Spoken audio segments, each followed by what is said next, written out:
Assalamualaikum, salam sejahtera. Baik, bertemu kita dalam tajuk yang baru, ya, iaitu analisis permintaan agregat, penawaran agregat, AD sama dengan AS, harga berubah. Okey. Baik, untuk makluman kamu semua, sebelum ini yang kita lukis rajah AE sama dengan AS dan suntikan bocoran, tidak ada paksi, ya. Tidak ada paksi tegak ataupun paksi mendata yang menunjukkan tingkat harga umum. Okey, yang menunjukkan tingkat harga umum. Jadi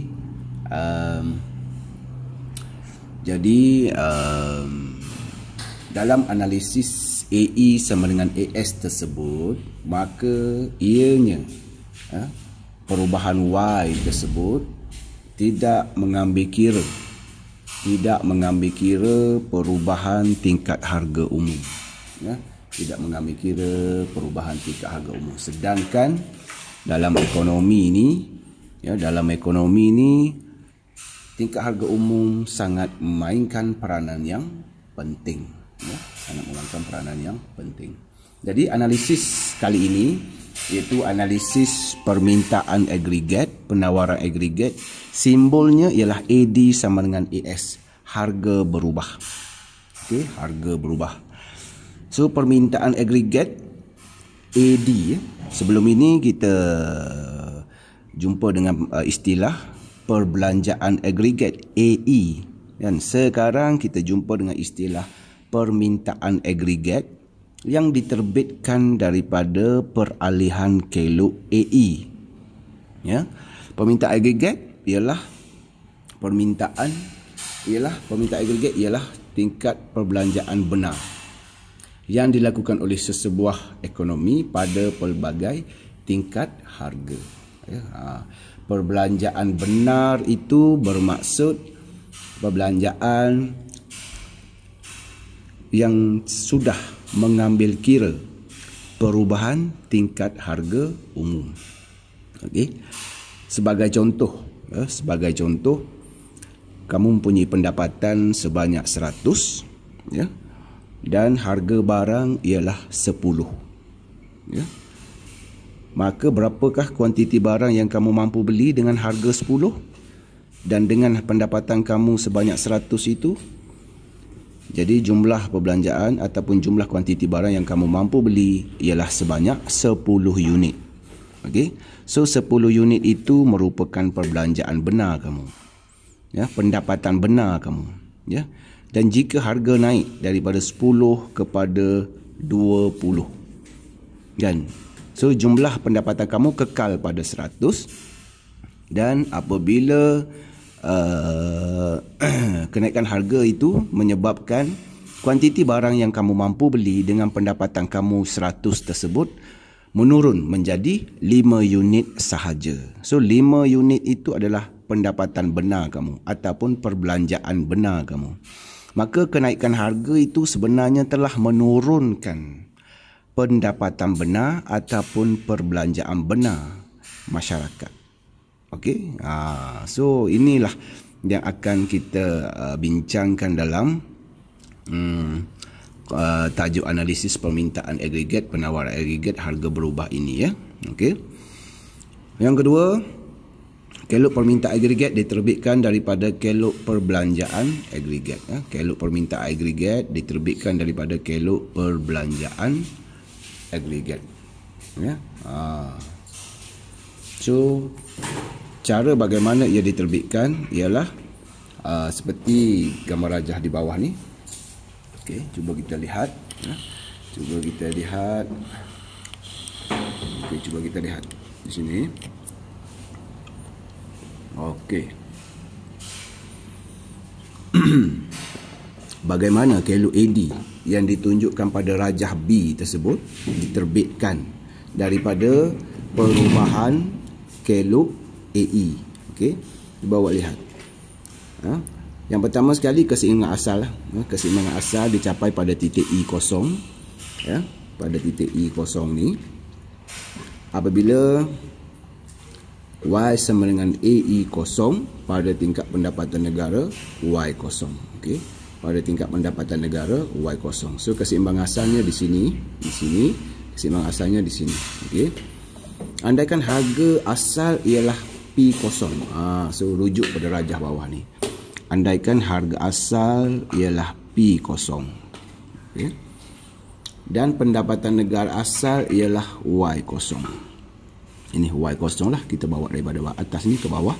Pendapatan negara Y kosong dan tingkat harga adalah P kosong. Dan pendapatan negara asal ialah Y kosong kan. Hubungan antara pendapatan negara dengan tingkat harga dapat ditunjukkan pada titik C. Okey. So kita dapat satu persilangan titik di sini iaitu berlaku pada titik C. So kita tandakan satu titik pada titik C ini. Okey. Baik, andaikan pula apabila harga naik daripada P0 ke P1, harga naik dari P0 ke P1, perbelanjaan agregat menurun. Seperti saya tunjuk tadi lah. Saya tunjuk tadi bila harga naik, jumlah perbelanjaan kita akan jatuh kan. Perbelanjaan agregat akan menurun daripada AE0 ke AE1 kan. Maka keseimbangan baru dicapai pada E1. Apabila Y sama dengan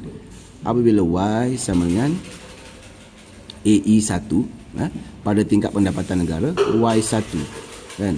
Maka pada tingkat harga P1 ini, okey, pada tingkat harga P1 ini, tingkat pendapatan negara ialah Y1. Okey, tingkat pendapatan negara ialah Y1. Maka tingkat harga P1, tingkat pendapatan negara Y1 seperti ditunjukkan pada titik D. Kita akan dapat satu titik lagi. Kan? Kita akan dapat satu titik lagi iaitu pada titik D dalam rajah B ini. Kan? So kita dapat dua titik. Ya. Dua titik. Dan bila titik D dan C ini disambungkan, maka kita akan dapat satu kelok yang dinamakan kelok permintaan agregat, iaitu kelok AD, yang sifatnya mencerun ke bawah dari kiri ke kanan ataupun mencerun negatif. Hal ini menunjukkan hubungan songsang antara tingkat harga umum dengan pendapatan negara. Okey, hubungan songsang lah, maksudnya bila harga naik, pendapatan negara benar menurun. Kan? So kita dapat hasilkan satu kelok AD berdasarkan perubahan AE ini. Okey, dia punya keyword dia ialah apabila harga naik, perbelanjaan agregat menurun. Okay? Bila harga naik, perbelanjaan agregat menurun. Kalau mengikut huraian dia seperti ini lah. Ini huraian dia. Okay? Berdasarkan rajah tadi, dia punya keyword dia ialah apabila harga naik P0 ke P1, perbelanjaan agregat menurun, E0 ke E1. Keseimbangan baru dicapai pada E1 pada tingkat negara Y1. Maka tingkat harga OP1, tingkat pendapatan negara ialah Y1. Seperti yang ditunjukkan oleh titik D sinilah. Okey, titik D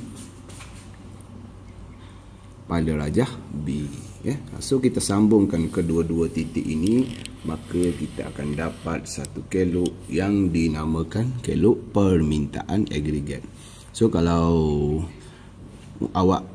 kamu semua mahu menerbitkan kelok ini, kamu mesti hasilkan sekurang-kurangnya 2 titik. 3 pun boleh, jangan 1 titik. 1 titik kita tak dapat garisan lah. Okey, ini adalah kelok AD. Okey, seterusnya, so kita dapat satu kelok AD yang mencerun negatif. Kita akan dapat kelok AD yang mencerun negatif.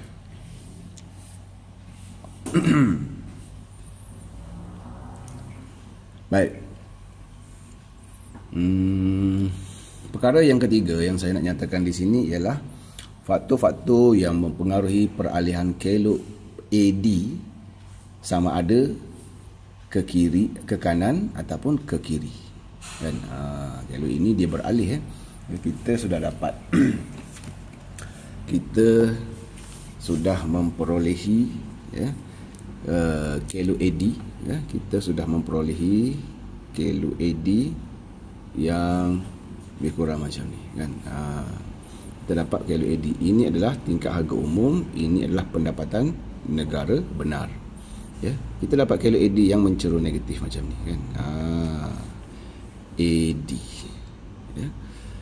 Okey, dan sekarang kita akan lihat faktor yang mempengaruhi AD beralih ke kanan, AD1, ataupun beralih ke kiri, AD2 kan, ke kiri.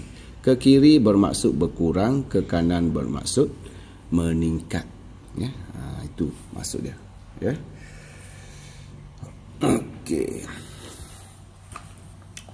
Okey, faktor yang pertama, yang mempengaruhi peralihan kelo permintaan agregat adalah seperti di bawah ni lah.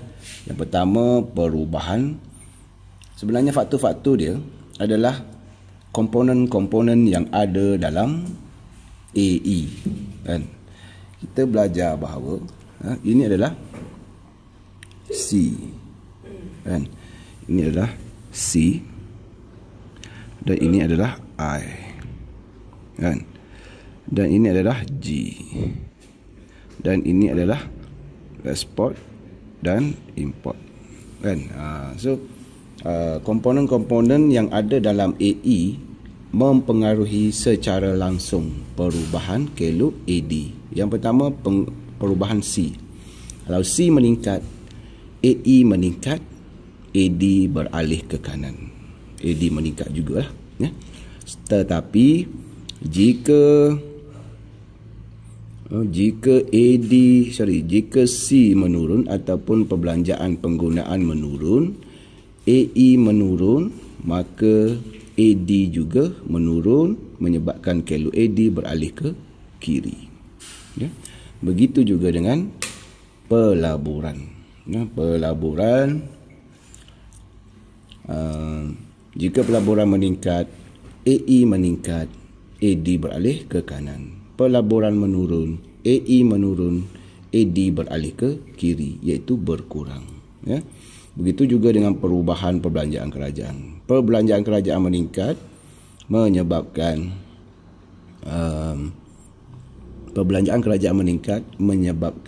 AE meningkat dan kelo AD beralih ke kiri. Sebaliknya, kalau perbelanjaan kerajaan kalau perbelanjaan kerajaan meningkat, AE meningkat, AD beralih ke kanan, iaitu meningkat. Jika perubahan perbelanjaan kerajaan menurun, menyebabkan AE menurun, kelo AD akan berkurang, maka kelo AD beralih ke kiri. Perubahan bekalan wang. Yang ini di luar komponen AE, tetapi perubahan bekalan wang ini mempengaruhi pelaburan sebenarnya. Okey, macam mana? Perubahan bekalan wang ini dia akan menyebabkan kadar bunga. Contoh bekalan wang ini sebenarnya penawaran wang. Jika penawaran wang itu berkurang, akan menyebabkan kadar bunga naik. Kesannya pelaburan akan turun. So pelaburan akan memberi kesan kepada AE dan memberi kesan kepada AD. Sebaliknya, jika bekalan wang ini bertambah, kadar bunga akan menurun, pelaburan meningkat, AE meningkat, AD pun meningkat dan beralih ke kanan. So bekalan wang itu sebenarnya penawaran wang yang kita akan lihat dalam bab yang akan datang berkaitan dengan wang, tajuk wang. Okey, di sini dia ada bagi contoh. Sebagai contoh, pertambahan CIG. Pertambahan CIG akan menyebabkan kelo permintaan beralih ke kanan. Permintaan agregat AD lah. Permintaan agregat ni AD bukan AE. Menyebabkan kelo permintaan agregat beralih ke kanan pada tingkat harga yang tetap. Harga tidak berubah, tapi dia beralih ke kanan. Sebab faktornya bukan disebabkan harga barang itu sendiri, tetapi faktornya disebabkan oleh faktor-faktor di atas ini. Biasanya pendapatan negara meningkat. Sebaliknya, pengurangan CIG akan menyebabkan kelok permintaan agregat, AE beralih ke kiri dan tingkat harga tetap. Kesannya pendapatan negara menurun. Ya.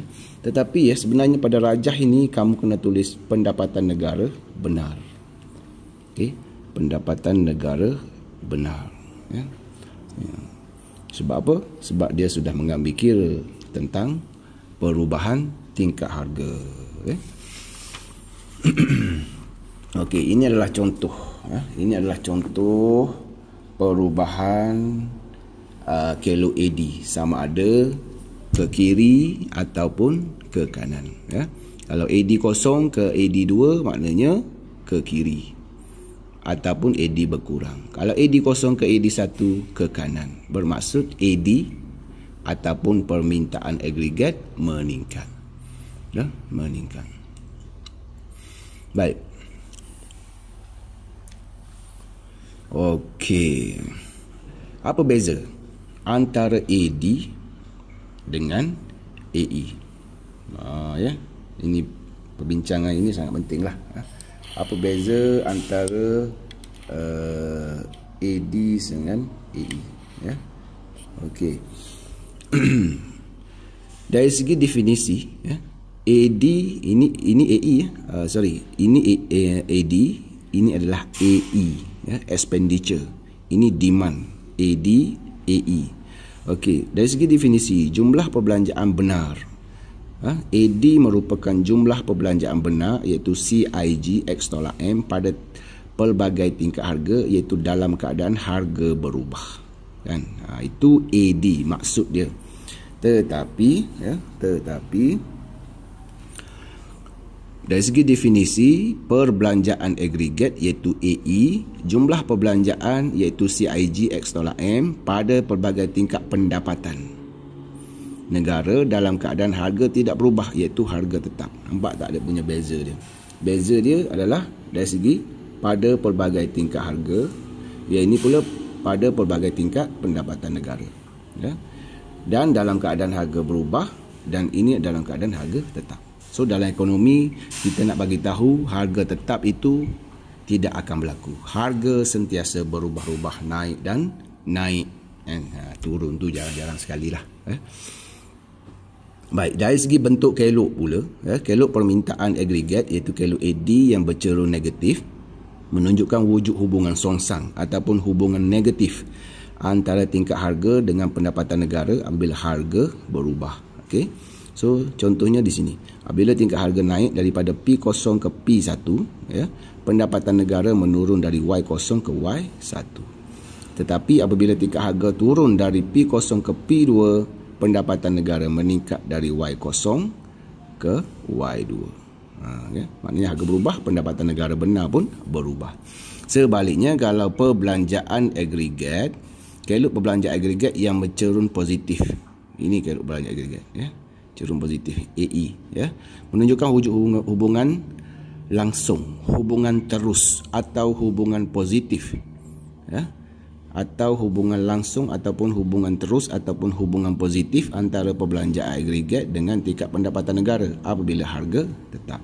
Maksudnya jika pendapatan negara naik, perbelanjaan agregat juga naik. Itulah perbezaan dia. Okey. Alright, seterusnya ialah konsep penawaran agregat. Kita ada AD, mesti kita ada AS. Kita ada permintaan agregat, mesti akan ada penawaran agregat. Setiap ada permintaan mesti ada penawaran. Setiap ada penawaran mesti ada permintaan. Mesti ada pasangan dia. Mesti ada pasangannya. Okey. Baik. Dari segi maksud, dari segi maksud,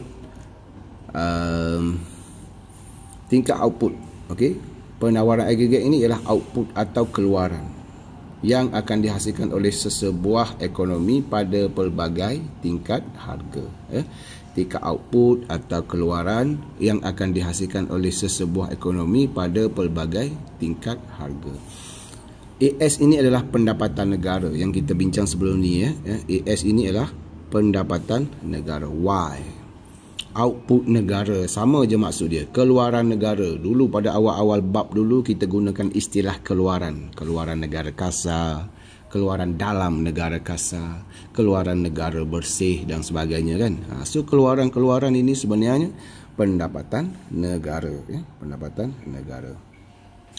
Manakala dari segi bentuk kelok pula, kelok penawaran agregat ini mencerun ke atas dari kiri ke kanan, iaitu mencerun positif ya, macam ni ya. Mencerun positif dari kiri ke kanan, dan ini bermakna wujud hubungan positif antara tingkat harga umum dengan pendapatan negara. Okey. Contohnya, okey, di sini ya. Apabila tingkat harga naik daripada P0 ke P1, pendapatan negara meningkat dari Y0 ke Y1. Ataupun kita boleh juga guna istilah keluaran negara meningkat dari Y0 ke Y1. Tetapi apabila tingkat harga menurun dari P0 ke P2, keluaran negara menurun dari Y0 ke Y2. So kita dapat hubungan yang positif. Okey. Baik. Okey. Manakala penawaran agregat ini dari segi faktor yang mempengaruhi AS, faktor yang mempengaruhi penawaran agregat ini, yang pertama ialah perubahan tingkat teknologi lah ya. Teknologi yang digunakan dalam proses pengeluaran barang. Kalau teknologi semakin meningkat, semakin maju, maka AS akan beralih ke kanan. Inilah, okey, ke kanan, meningkatlah maksud dia.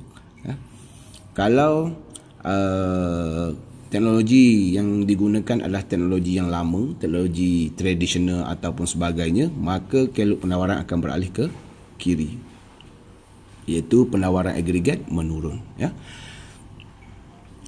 Yang kedua, perubahan harga input, kos pengeluaran lah. Harga input itu ialah harga bahan mentah yang digunakan untuk mengeluarkan sesuatu barang. Contohnya getah kan, digunakan untuk mengeluarkan tayar. Digunakan untuk mengeluarkan tayar. So harga getah mempengaruhi ya, harga tayar kan. So perubahan harga getah akan menyebabkan, harga getah itu merupakan kos pengeluaran bagi kilang yang mengeluarkan tayar kan. Selain itu, selain daripada harga input ya, selain daripada harga bahan mentah, kos upah juga merupakan harga input ya. Upah pekerja, semakin tinggi upah pekerja, semakin tinggilah kos pengeluaran firma kan. Jadi bila upah semakin tinggi, penawaran akan berkurang sebab kos pengeluaran firma akan meningkat. Sebaliknya, jika kos pengeluaran menurun, penawaran akan beralih ke kanan, Y0 ke Y1. Kerana apa? Kerana kos pengeluaran yang semakin rendah, firma dapat meningkatkan jumlah keluaran barang dan perkhidmatan. Okey. So untuk huraian yang lebih detail, awak boleh merujuk buku rujukan untuk huraian yang lebih detail berkaitan dengan faktor-faktor yang mempengaruhi penawaran ini ya. Yang ketiga, perubahan dasar kerajaan, cukai dan subsidi. Kalau kerajaan bagi cukai pula. Kalau kerajaan kenakan cukai terhadap firma, cukai jualan dan sebagainya, maka penawaran akan berkurang daripada Y0 ke Y1 misalnya. AS beralih ke AS0 ke AS2. Tetapi kalau kerajaan bagi subsidi ya, bantuan, maka akan mengurangkan kos pengeluaran firma, maka firma dapat meningkatkan penawaran daripada AS0 ke AS2. Kesannya pendapatan negara meningkat daripada Y0 ke Y1 ya. Okey. Yang seterusnya, perubahan produktiviti ya. Produktiviti yang meningkat ataupun produktiviti yang menurun. Kalau produktiviti meningkat, penawaran akan meningkat daripada AS0 ke AS1. Jika produktiviti menurun ya, menyebabkan penawaran berkurang dari AS0 ke AS2 dan pendapatan negara berkurang daripada Y0 ke Y2 ya. So produktiviti ini apa maksud dia? Produktiviti ini bermaksud keupayaan firma itu untuk mengeluarkan barang dan perkhidmatan dalam tempoh masa yang tertentu kan.